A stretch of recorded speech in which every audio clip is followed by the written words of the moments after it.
नमस्कार, हिंदी साधन चैनल में आप सभी का एक बार फिर से हार्दिक स्वागत है। आज के इस वीडियो में वीर गाथा काल, जिसमें प्रकरण 4 में फुटकल रचनाएं हुई थी, उसको हम देखेंगे। इस फुटकल रचनाएं में अमीर खुसरो और कवि विद्यापति को इस वीडियो में मैं लेने वाली हूँ, तो वीडियो को पूरा अंत तक देखें। इससे निश्चय ही खुसरो से संबंधित जो भी आपके कन्फ्यूजन होगा वो सब दूर हो जाएगा। तो देखते हैं अमीर खुसरो, इनका जो समय है वो संमत 1249 के आसपास माना गया है। इनके रचना का आरंभ जो है वो 1340 के आसपास माना गया है। तो अमीर खुसरो का जो मूल नाम था वो था अबुल हसन, इनका मूल नाम था। हिंदी खड़ी बोली के प्रथम कवि ये कहे जाते हैं और इनके जो गुरु थे वे हजरत निजामुद्दीन औलिया इनके गुरु थे। इन्हीं से इन्होंने शिक्षा प्राप्त की थी।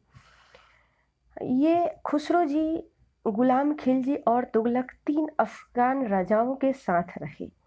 इन्हें तोतिए हिंद के नाम से भी जाना जाता है। अलाउद्दीन खिलजी ने इन्हें तोताए हिंद की उपाधि दी थी। तो ये भी पूछा जा सकता है कि अमीर खुसरो को किसने तोताए हिंद की उपाधि दी थी, तो वे थे अलाउद्दीन खिलजी। सितार एवं तबले का आविष्कार करता अमीर खुसरो को ही माना जाता है।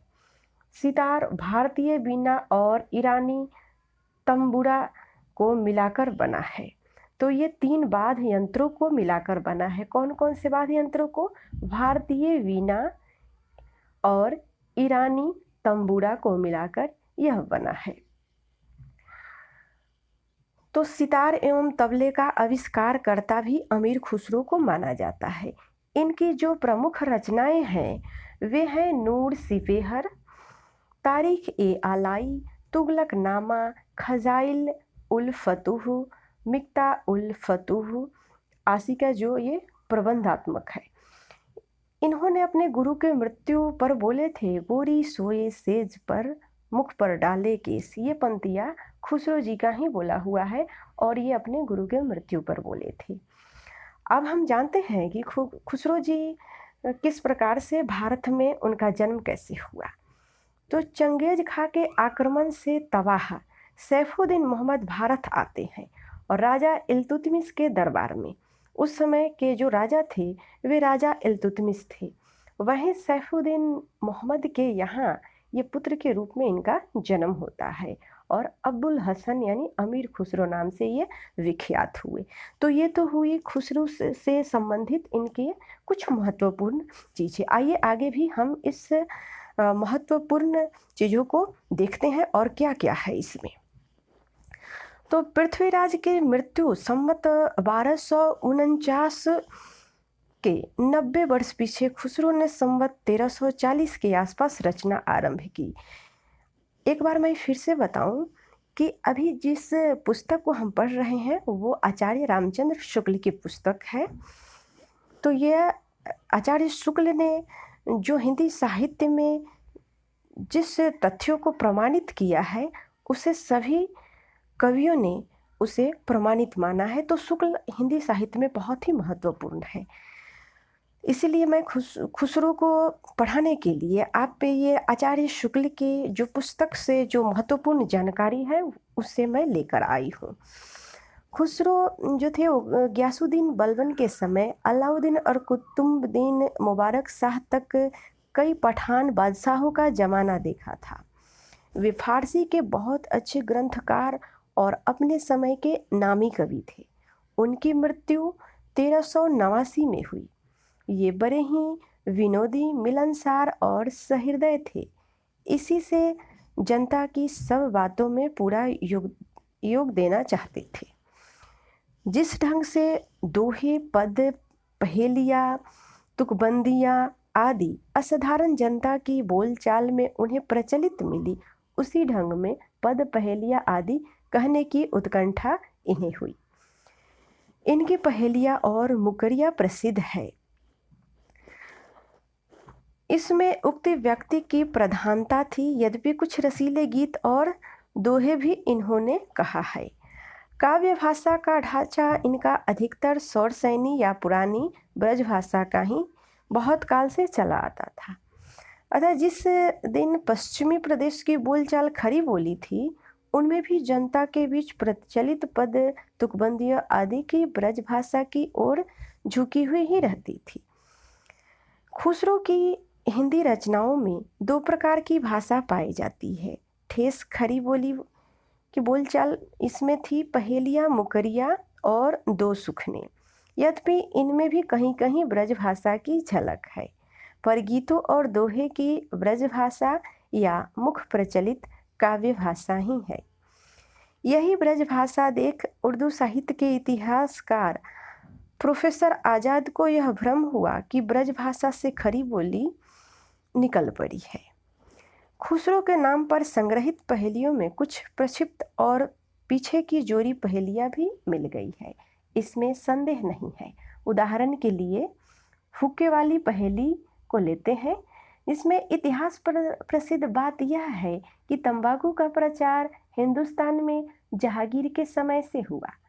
उसकी पहली गोदाम अंग्रेजों की सूरत वाली कोठी थी, जिसे तंबाकू का एक नाम ही सूरती या सूरती पड़ गया। इसी प्रकार भाषा के संबंध में भी संदेह किया जा सकता है। वह दीर्घ परंपरा के बीच कुछ बदल गई होगी, उसका पुरानापन कुछ निकल गया होगा। किसी अंश तक यह बात हो सकती है, पर साथ ही यह भी निश्चित है कि उसका ढांचा कवियों और चारणों द्वारा व्यवहृत प्रकृति की रूढ़ियों से जकड़ी काव्य भाषा से भिन्न है। खुसरो के प्रायः 200 वर्ष पीछे लिखी हुई कबीर की बानी भी हस्तलिखित प्रति मिली। उसकी भाषा कुछ पंजाबी लिए राजस्थानी थी, पर उसमें पुराने नमूने अधिक है। जैसे सप्तमी विभक्ति के रूप में ई, चला, समाया के स्थान पर चलिया, चल्या, समाइया, उनई, आई के स्थान पर उनमिवी आई इत्यादि। यह सब बात कुछ उलझन की अवश्य है, पर विचार करने पर यह अनुमान दृढ़ हो जाता है कि खुसरो के समय में इठ, वशिष्ठ आदि रूप इठ, बसिठ हो गए थे। अतः पुराने प्रत्यय आदि भी बोलचाल से बहुत कुछ उठ गए थे। यदि चलिया, मारिया आदि पुराने रूप में रखे तो पहेलियों में छंद छूट जाएंगे। अतः यह धारणा होती है कि खुसरो के समय बोलचाल की स्वाभाविक भाषा घिसकर बहुत कुछ उसी रूप में आ गई थी जिस रूप में खुसरो से मिलती है। कबीर की अपेक्षा खुसरो का ध्यान बोलचाल की भाषा की ओर अधिक था, उसी प्रकार जैसे अंग्रेजों का ध्यान बोलचाल की भाषा की ओर अधिक था। आइए देखते हैं खुसरो की पहेली और गीतों के कुछ नमूने। इनकी पहेलियों में है, एक थाल मोती से भरा, सबके सिर पर औंधा धरा, चारों ओर वह थाली फिरे, मोती उसमें एक न गिरे। ये पहेली है जिसका उत्तर है आकाश। अगली पहेली है, एक नार ने अचरज किया, सांप मारे पिंजरे में बिना, जो जो सांप ताल को खाए, सूखे ताल सांप मर जाए। इसका उत्तर हुआ दिया बाती। अगला है, एक नार दो को ले बैठी, टेढ़ी होके बील में बैठी, जिसके बैठे उसे सुहाए, खुसरो उसके बल बल जाए। यह है पजामा। अर्थ तो सबका बूझेगा, मुंह देखेगा तो सूझेगा, यह दर्पण है। ऊपर के शब्दों में खरी बोली का कितना निखरा हुआ रूप है। अब इनके स्थान पर ब्रज भाषा के कुछ रूप देखते हैं। चूक भई कुछ पासो देसी, देश छोड़े भये परदेसी। एक नार पिया को बानी, तनबा के सागर ज्यों पानी। तो इस प्रकार खुसरो की ये ब्रज भाषा की कुछ पंक्तियों को हमने देखा। आइए एक दो और पंक्तियों को देख लेते हैं, उसके बाद विद्यापति पर हम चर्चा करेंगे।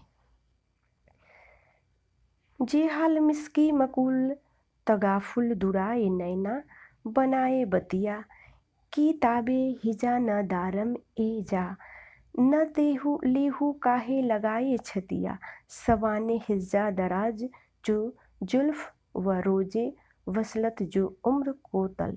सखी पिया को जो मैं न देखूं तो कैसे काटूं अंधेरू रतिया। तो ये जो कुछ पंक्तियाँ हैं वे खुसरो की ब्रज भाषा में लिखी पंक्तियाँ हैं। तो हमने खुसरो की भाषाओं को भी देख लिया कि उनकी भाषा किस प्रकार से थी। तो आइए अब देखते हैं जो अगले कवि हैं वे हैं विद्यापति। विद्यापति अपभ्रंश के अंतर्गत इनका उल्लेख हो चुका है, पर इनकी रचना के कारण ही इन्हें मैथिल कोकिल कहा जाता है। इनके जो प्रचलित मैथिली भाषा का व्यवहार है वो विद्यापति के बंग भाषा वाले अपनी ओर खींचते हैं। सर जॉर्ज ग्रियर्सन ने भी बिहारी और मैथिली को मगधी से निकाली होने के कारण हिंदी से अलग माना है, पर केवल भाषा शास्त्र की दृष्टि से कुछ प्रयत्नों के आधार पर ही साहित्य का विभाजन नहीं किया जा सकता। कोई भाषा कितनी दूर तक समझी जाती है इसका विचार भी तो अवश्य होता है। किसी भाषा का समझ जाना अधिकतर उसकी शब्दावली पर लंबित होता है। यदि ऐसा न होता तो उर्दू और हिंदी का एक ही साहित्य माना जाता। खड़ी बोली, बंगरू, ब्रज, राजस्थानी, कनौजी, बैसवारी इत्यादि अवधि के रूपों में प्रत्यय का इतना भेद होते हुए भी सब हिंदी के अंतर्गत ही मानी जाती है। इनके बोलचाल एक दूसरे की बोली समझते हैं। विद्यापति के पद अधिकतर श्रृंगार के ही हैं, जिसमें नायिका और नायक राधा कृष्ण है। इन पदों की रचना जयदेव के गीत काव्य के अनुकरण पर ही शायद की गई है। इनका माधुर्य अद्भुत है। विद्यापति शैव थे। उन्होंने इन पदों की रचना श्रृंगार काव्य की दृष्टि से की है, भक्त के रूप में नहीं। विद्यापति को कृष्ण भक्तों की परंपरा में न समझना चाहिए। आध्यात्मिक रंग के चश्मे आजकल बहुत सस्ते हो गए हैं। उन्हें चढ़ाकर जैसे कुछ लोगों ने गीत गोविंद के पदों को आध्यात्मिक संकेत बताया है, वैसे ही विद्यापति के इन पदों को भी सुर आदि कृष्ण भक्तों के श्रृंगारिक पदों की भी ऐसे लोग आध्यात्मिक व्याख्या चाहते हैं। विद्यापति संवत 1460 में तिरहुत के राजा शिव सिंह के यहाँ वर्तमान थे। उनके 2 पद नीचे दिए जाते हैं। आइए विद्यापति के 2 पदों को हम देखते हैं, उनकी भाषा को देखते हैं। सरस बसंत समय भल पावली, दक्षिण पवन बह धीरे, सपनहु रूप बचन इक भासिए, मुख से दूरी करु चीरे। तोहर बदन सम चांद ओथही नाही, कियो जतन विहकेला, कै बेरी काटी बनावल नौके, तैयो तुलिन नहीं भेला, लोचन तूर कमल नहीं भय कर, के सक के जग के नहीं जाने। आइए अब दूसरी पंक्ति को देखते हैं। काली कहल पिए साझही रे, जाई बिमर मई मारू देश, मोय अभागिली नहीं जानर रे, संग जई तव जोगिनी भेष, हृदय बर दारुण रे दिया, पिया बिनु बेहरी न जाई, एक शयन सखी सूतल रे, अछत बलभ निसी भोर। मोटे हिसाब से वीर गाथा काल महाराजा हमीर के समय तक ही समझना चाहिए। उसके उपरांत मुसलमानों का साम्राज्य भारत में स्थिर हो गया और हिंदू राजाओं को न तो आपस में लड़ने का उतना उत्साह रहा और न मुसलमानों से। जनता की चित्तवृत्ति बदलने लगी और विचारधारा दूसरी ओर चली। मुसलमानों के न जमने तक तो उन्हें हराकर अपने धर्म की रक्षा का वीर प्रयत्न होता रहा, पर मुसलमानों के जम जाने पर अपने धर्म के उस व्यापक और हृदयग्राह रूप के प्रचार की ओर ध्यान हुआ जो सारी जनता को आकर्षित रखे और धर्म से विचलित न होने दे। इस प्रकार स्थिति के साथ साथ भाव तथा विचारों में भी परिवर्तन हो गया। पर इससे यह न समझना चाहिए कि हमीर के पीछे किसी वीर काव्य की रचना ही नहीं हुई। समय समय पर इस प्रकार के अनेक काव्य लिखे गए। हिंदी साहित्य के इतिहास की एक विशेषता यह भी रही कि एक विशिष्ट काल में किसी रूप की जो काव्य सरिता वेग से प्रवाहित हुई, वह विद्यापति यद्यपि वह आगे चलकर मंद गति से बहने लगी। 900 वर्षों के हिंदी साहित्य के इतिहास में यह आपको देखने को मिल रहा है। कृति पताका में इन्होंने अवहट भाषा को लिया है। आचार्य रामचंद्र शुक्ल और रामकुमार वर्मा ने इन्हें शुद्ध श्रृंगार कवि कहा है। लगभग इन्होंने 8 राजाओं का आश्रय प्राप्त किया, जिसमें से प्रसिद्ध राजा जो थे वे देव सिंह, कृति सिंह प्रसिद्ध थे। तो आज के इस वीडियो में इतना ही। मिलते हैं अगले वीडियो में। तब तक वीडियो देखने के लिए सभी को बहुत बहुत धन्यवाद।